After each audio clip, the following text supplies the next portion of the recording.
সুপ্রিয় অনার্স প্রথম বর্ষের শিক্ষার্থীবৃন্দ, দারোয়াল ইংলিশ একাডেমির পক্ষ থেকে সবাইকে স্বাগতম। Welcome back to my channel. আজকে তোমাদের জন্য নতুন একটি ভিডিও নিয়ে হাজির হলাম। আজকের এই ভিডিওতে আমি আলোচনা করব বিখ্যাত কবি রবীন্দ্রনাথ ঠাকুরের letter to Lord Chelmsford rejecting knighthood, এটা নিয়ে আজকে আমি আলোচনা করব। তো সুপ্রিয় শিক্ষার্থীবৃন্দ, তোমরা জানো যে এই টপিকটা গুরুত্বপূর্ণ একটি টপিক অনার্স প্রথম বর্ষের জন্য, কারণ এখানে অনেকগুলো প্রশ্ন এসে থাকে। তো সুপ্রিয় শিক্ষার্থীবৃন্দ, শুরুতেই আমরা এই যে আমাদের আজকের যে প্রোজটি, অর্থাৎ একটি নন ফিকশনাল প্রোজ, সেই প্রোজের আমরা যে টাইটেল, সেই টাইটেলটা যদি বিশ্লেষণ করার চেষ্টা করি, তাহলে যেটা পাই সেটা যে লেটার টু লর্ড চেমসফোর্ড। অর্থাৎ এখানে মানে চেমসফোর্ড নামে যে ইন্ডিয়াতে ভাইসরয় ছিলেন সেই সময়, সেই ভাইসরয়কে লেখা একটা চিঠি রবীন্দ্রনাথ ঠাকুরের দ্বারা। এবং পরবর্তী অংশটা বলা হচ্ছে যে রিজেক্টিং নাইটহুডস, অর্থাৎ রবীন্দ্রনাথ ঠাকুরের যে একটি টাইটেল বা উপাধি ছিল, মানে তিনি যখন নাইটহুড উপাধি পান এবং সেই নাইটহুড উপাধিটিকে তিনি রিজেক্ট করতে চান, সেই জন্য তিনি এই চিঠিটি লিখেছেন। তো সুপ্রিয় শিক্ষার্থীবৃন্দু, এই যে চিঠিটি, সেই চিঠিটি তিনি তৎকালীন যে ভাইসরয় লর্ড চেমসফোর্ডকে তিনি লিখেছিলেন, এবং সেখানে তিনি এই তার উপরে যে আরোপিত নাইটহুড উপাধিটি, সেই উপাধিটি তিনি ত্যাগ করতে চেয়েছিলেন। তো আসলে কেন তিনি এই উপাধিটি ত্যাগ করতে চেয়েছিলেন এবং কী কারণে তিনি আসলে এটি তার সাথে রাখতে চান না, সেই বিষয়গুলোরই একটি বর্ণনা বা সেই বিষয়গুলোরই একটি ব্যাখ্যা তিনি তার এই চিঠিতে দিয়েছিলেন। এবং এই ব্যাখ্যার মাধ্যমে আমরা যে বিষয়টি সম্পর্কে জানতে পারি, তখনকার দিনে পাঞ্জাবের অমৃতসরে ঘটে যাওয়া একটি ঘটনার যে একটা প্রতিবাদ বা এর বিপক্ষে কথা বলতে গিয়েই মূলত তিনি এই চিঠিটি লিখেছিলেন লর্ড চেমসফোর্ডের কাছে। তো সুপ্রিয় শিক্ষার্থীবৃন্দ, আমরা যদি এই যে আমাদের যে লেটারটি, সেই লেটারটি সম্পর্কে যদি একদম পরিপূর্ণ একটা ধারণা পেতে চাই, তাহলে আমাদেরকে অবশ্যই এই যে ঘটনাটি, সেই ঘটনাটির ব্যাকগ্রাউন্ড সম্পর্কে জানতে হবে। এবং এখানে আমাদের রবীন্দ্রনাথ ঠাকুর সম্পর্কে আমাদের বেশ কিছু গুরুত্বপূর্ণ কথা বলতে হবে। তো সুপ্রিয় শিক্ষার্থীবৃন্দ, আশা করি তোমরা এই ভিডিওটি শুরু থেকে শেষ পর্যন্ত আমার সাথে থাকবে এবং এই কথাগুলি শুনবে, এবং এই কথাগুলি শোনার মাধ্যমে তোমরা তোমাদের যে এই টপিকটি সম্পর্কে একটি স্বচ্ছ ধারণা পাবে, এবং সেটি তোমাদের পরবর্তীতে বিভিন্ন সময় কাজে লাগবে। তো সুপ্রিয় শিক্ষার্থীবৃন্দ, আমরা আর কথা না বাড়িয়ে আজকের এই ভিডিও শুরু করতে চাই। Let's start the video. তো সুপ্রিয় শিক্ষার্থীবৃন্দ, ভিডিওর শুরুতেই আমি রবীন্দ্রনাথ ঠাকুরের কিছু গুরুত্বপূর্ণ কথা নিয়ে বলতে চাই। তো আমরা সবাই জানি যে রবীন্দ্রনাথ ঠাকুর যে 1910 সালে তিনি তার একটি বিখ্যাত বই, যেটি গীতাঞ্জলি নামে পরিচিত, সেই গীতাঞ্জলি বইটি তিনি বাংলায় লিখলেন 1910 সালে। নোটেড যে 1910 সালে তিনি এই বইটি লিখেছিলেন, এবং এই বইটি মূলত ছিল যে ঈশ্বরের কাছে কিছু প্রার্থনামূলক গান, এবং সেই গানগুলা কবিতার মতো করে তিনি লিখেছিলেন। এবং সেখানে তিনি ঈশ্বরের যে বিভিন্ন রকম শ্রদ্ধাঞ্জলি, ঈশ্বরের প্রতি তারা বিভিন্ন ধরনের আবেদন নিবেদন, এগুলি তিনি প্রকাশ করেছিলেন। এবং পরবর্তীতে এই বইটি যখন ভারতবর্ষ এবং বাংলা ভাষাভাষী লোকদের মধ্যে জনপ্রিয় হয়ে যায়, এবং পরবর্তীতে তিনি এই বইটিকে তিনি ইংরেজি ভাষায় অনুবাদ করার জন্য বিখ্যাত কবি উইলিয়াম বাটলার ইয়েটসের সহযোগিতা নেন, এবং তার মাধ্যমে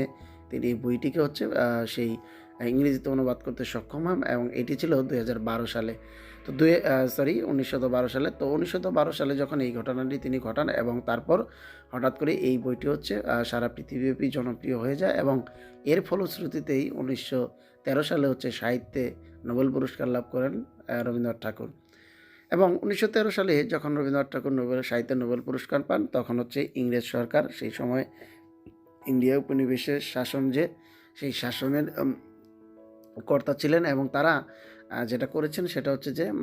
এই রবীন্দ্রনাথ ঠাকুরের এরকম একটা নোবেল পুরস্কার প্রাপ্তির যে একটা ব্যাপার, সেই ব্যাপারের জন্য তিনি মানে সেই সরকার সেই সময় রবীন্দ্রনাথ ঠাকুরকে একটি পুরস্কার তারা দেওয়ার চিন্তাভাবনা করেন, অর্থাৎ একটা টাইটেল তাকে দেওয়ার চিন্তাভাবনা করেন। সেটি ছিল যে ইংল্যান্ডের ইংরেজদের মধ্যে যখন কোনো কেউ একটা কৃতিত্বপূর্ণ অবদান রাখে কোনো একটা ক্ষেত্রে, তখন তাকে এক ধরনের একটা উপাধি দেওয়া হয়, এবং সেটার নাম হলো নাইটহুড। নাইট শব্দটির অর্থ আমরা জানতে পারি যোদ্ধা, এবং নাইটহুড মানে এখানে আসলে বীরত্বের একটা ব্যাপার স্যাপার, এবং সেই বীরত্বের ব্যাপারের জন্য এখানে যে নাইটহুড প্রাপ্ত হন, তিনি আসলে স্যার নামে পরিচিত হন, অর্থাৎ তার নামের শুরুতে স্যার বলে সম্বোধন করা হয়। যেমন আমাদের রবীন্দ্রনাথ ঠাকুর যখন এই পুরস্কারটি পান 1915 সালে, অর্থাৎ 1915 সালে ব্রিটিশ সরকারের তৎকালীন যে রাজা, সেই রাজা তাকে এই পুরস্কারটি প্রদান করেন, এই উপাধিটি প্রদান করেন, এবং তারপর থেকে তিনি স্যার রবীন্দ্রনাথ ঠাকুর নামে পরিচিত ছিলেন। তো এটা ছিল 1915 সালের ঘটনা, কারণ 13 সালে সাহিত্যের নোবেল পুরস্কার পাওয়ার পর ব্রিটিশ সরকার তাকে এটা দেয়। এবং এরপর বেশ কিছুদিন যাওয়ার পর 1919 সালে পাঞ্জাবের যে অমৃতসর ডিস্ট্রিক্ট, সেই অমৃতসরের জালিয়ানওয়ালা বাগ নামে একটা জায়গায় একটি গুরুত্বপূর্ণ ঘটনা ঘটে এবং একটি ইতিহাস বিখ্যাত একটি ঘটনা ঘটে। ইতিহাসের আসলে বিখ্যাত না, একটি কুখ্যাত ঘটনা, যেখানে দেখা যায় যে সেখানকার একটি বৈশাখ মাসের যে মেলা, সেই মেলাতে হচ্ছে ইংরেজ বাহিনী হচ্ছে অতর্কিত আক্রমণ করে এবং আক্রমণ করার পর সেই মেলাতে অবস্থান করা অনেকগুলি মানুষকে হত্যা করে এবং সেই মানুষগুলি নিজেদের জীবন রক্ষার জন্য প্রায় 4 থেকে 500 লোক হচ্ছে একটি কুয়াতে তারা লাফ দেয় এবং তারপর সর্বশেষ সেই কুয়াতে হচ্ছে 450-র মতো লোক মারা যায় এই অমৃতসরের এই জালিয়ানওয়ালাবাগের এই ঘটনায়। এবং এই ঘটনার পরবর্তীতে আসলে একটা রাজনৈতিক যে একটা প্রেক্ষাপট তৈরি হয় এবং রাজনৈতিক যে একটা আন্দোলন তৈরি হয়, সেটা ইন্ডিয়ার ক্ষেত্রে বিশেষ একটা অবদান রেখেছিল এবং ইন্ডিয়ার যে মানুষজন, সেই মানুষজনকে জাতীয়তাবোধ সম্পর্কে বা তাদের যে সাবজেক্ট হিসেবে যে ইংল্যান্ডের কাছে তাদের যে অসহায়ত্ব, সেই অসহায়ত্বকে তুলে ধরে এবং এর ফলশ্রুতিতে ইংল্যান্ডের কাছ থেকে আসলে ইন্ডিয়ার যে স্বাধীনতা অর্জন, সেই স্বাধীনতা অর্জন অনেকটাই হচ্ছে ত্বরান্বিত হয়। তো আসলে সেই ঘটনার ছিল হচ্ছে একটি বৈশাখী মেলা, এই টাইপ একটি মেলা ছিল, যে মেলাতে হচ্ছে সাধারণ লোকজন হচ্ছে এখানে তারা বিভিন্ন রকম কেনাকাটা বা তারা হচ্ছে মেলাকে উদযাপন করতে এসেছিলো, কিন্তু ইংরেজ সরকার এই বিষয়টাকে তারা হচ্ছে দমানোর একটা প্রসেস হিসেবে নিয়ে তারা হচ্ছে এইখানকার নিরস্ত মানুষকে হত্যা করে। এবং এই হত্যা হওয়ার পর যখন চারদিক থেকে বিভিন্ন রকম আন্দোলন তৈরি হয়, সেই আন্দোলনে হচ্ছে একাত্ম ঘোষণা করেন রবীন্দ্রনাথ ঠাকুর। এবং একাত্ম ঘোষণা করতে গিয়ে তিনি যেটা বলেন যে তিনি যেহেতু এই আন্দোলনের সাথে একাত্ম ঘোষণা করেছেন এবং তিনি এই ইন্ডিয়ানদের ভালো চাচ্ছেন বা ইন্ডিয়াদের পক্ষে কথা বলতেছেন, তো সেই কারণে তিনি হচ্ছে তার পাশে যে নাইটহুড উপাধিটি তিনি আসলে সেটি রাখতে চান না, কারণ এটা রাখা মানে হচ্ছে তার কাছে তার যে ভাইয়ের রক্ত, সেই রক্তকে অস্বীকার করা, সেই ভাইয়ের রক্তের উপর দিয়ে হচ্ছে এই জিনিসটাকে হচ্ছে গ্রহণ করা, এরকম একটা ফিলিংস বা ভাবনা হচ্ছে রবীন্দ্রনাথ ঠাকুরের মধ্যে আসে এবং তার ফলশ্রুতিতেই তিনি হচ্ছে লর্ড চেমসফোর্ডকে এই চিঠিটি লিখেন। তো সুপ্রিয় শিক্ষার্থীবৃন্দ, চিঠির শুরুতেই আমরা দেখি যে তিনি লর্ড ভাইসরয়কে অনেকই প্রশংসা করেছেন এবং প্রশংসা করার পর তিনি যখন বিভিন্ন রকম কথা বলেছেন এবং এই কথার পর্যায়ে তিনি হচ্ছে এই যে অমৃতসরের ঘটনাটি, সেই ঘটনাটির বর্ণনা দিয়েছেন এবং সেই ঘটনাটির বর্ণনা দেওয়ার পর তিনি হচ্ছে বলেছেন যে এটা আসলে ইতিহাসে এমন কোনো ঘটনা নেই বা অদূর ভবিষ্যৎ বা অদূর ইতিহাসে এরকম কোনো ঘটনা এরকম নাই, শুধু এক্সেপশন ছাড়া, যে এইভাবে কিছু অস্ত্রহীন মানুষকে, নিরাপদ মানুষকে এইভাবে হচ্ছে একটি সিভিলাইজড গভর্নমেন্টের দ্বারা অর্থাৎ সরকারের দ্বারা কীভাবে হত্যা করা হলো, সেটি তিনি বা তার কাছে কি বোধগম্য না। এই কারণে তিনি হচ্ছে কি এই লর্ড ভাইসরয়ের কাছে এই ব্যাপারে কথা বললেন এবং সেখানে তিনি সেই হত্যাকাণ্ডের পর সেই হত্যাকাণ্ডকে সাপোর্ট করতে গিয়ে বিভিন্ন রকম অ্যাংলো ইন্ডিয়ান পত্রিকাগুলো অর্থাৎ ব্রিটিশদের দ্বারা পরিচালিত ইন্ডিয়াতে যে পত্রিকাগুলো আছে, সেই পত্রিকাগুলোর বিরুদ্ধে তিনি হচ্ছে কথা বললেন যে এই পত্রিকাগুলো আসলে এক ধরনের হচ্ছে কী করলেন, ফান করেছে ইন্ডিয়ার মানুষদের এই জীবন নিয়ে, এবং তিনি এরকম একটা কথা বললেন। এবং তারপর তিনি বললেন যে ইংল্যান্ডের সরকার বা ব্রিটিশরা এই দেশে মানুষকে এমনভাবে তারা হচ্ছে শাসন করতেছে যেন তারা হচ্ছে প্রত্যেকটা মানুষের গ্যাগ সাইলেন্ট করে রেখেছে এবং সেখান থেকে হচ্ছে আসলে একটা চাপা আর্তনাদ বেরিয়ে আসতেছে। এইভাবে হচ্ছে তিনি এই চিঠির মধ্যে বর্ণনা করলেন এবং এই চিঠিতে বর্ণনা করতে গিয়ে তিনি বললেন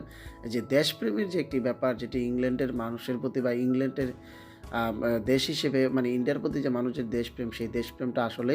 অচিরেই ভেঙে যাচ্ছে ইন্ডিয়ানদের ওপর এরকম একটা বর্বরচিত হত্যাকাণ্ড বা এরকম একটা নির্যাতনের জন্য ব্রিটিশরা ক্রমেদেয়াদী সাম্রাজ্যের যে শক্তি, সেই শক্তিটি হারাচ্ছে। তিনি রবীন্দ্রনাথ ঠাকুর সেটি মনে করেন এবং সর্বশেষ রবীন্দ্রনাথ ঠাকুর তিনি এই চিঠিতে বলেন যে আসলে তিনি নিজে যেহেতু এই ঘটনায় তিনি প্রত্যক্ষভাবে ছিলেন না এবং এই ঘটনাকে তিনি আসলে শুদ্ধ বা পরিশুদ্ধও করতে পারবেন না, তো সেই কারণে তিনি তার নিজের পক্ষ থেকে যেটি করতে পারবেন সেটি হচ্ছে তিনি তাদের সাথে একাত্ম ঘোষণা করতে পারবেন এবং এই একাত্ম ঘোষণা করতে গিয়ে হচ্ছে তিনি ব্রিটিশদের দেওয়া যে সেই স্যার উপাধিটি, সেই উপাধিটিকে তিনি প্রত্যাখ্যান করতে পারেন এবং সেটি তিনি হচ্ছে এই লেটারটি লেখার মাধ্যমে তিনি হচ্ছে এই লর্ড ভাইসরয়ের কাছে, তিনি হচ্ছে চেমসফোর্ডের কাছে তিনি এই আবেদন করলেন যেন তার এই রিজেক্টিং করে দেওয়া হয় নাইটহুডটাকে এবং তাকে যেন এখান থেকে রিলিভ করে দেওয়া হয়, অর্থাৎ এর মাধ্যমে তিনি হচ্ছে ইংরেজদের যে একটা স্মৃতি, সেই স্মৃতিটি তার নিজের সাথে রাখতে চান না। তো সুপ্রিয় শিক্ষার্থী, কিন্তু এই ছিল হচ্ছে আমাদের এই রিজেক্টিং নাইটহুড মানে letter to Lord Chelmsford rejecting knighthood যে গল্পটি, সেই গল্পটির সারসংক্ষেপ। আশা করি এই ভিডিওটি তোমাদের অনেক ভালো লাগবে, এবং যদি এই ভিডিওটি তোমাদের ভালো লেগে থাকে তাহলে অবশ্যই তোমরা আমার এই চ্যানেলটিকে লাইক করবে, কমেন্ট করবে, শেয়ার করবে, আর পাশে থাকা বেল বাটনটি ক্লিক করে দেবে। তো পাশে থাকার জন্য ধন্যবাদ সবাইকে। সবাই ভালো থাকবেন। শুভরাত্রি।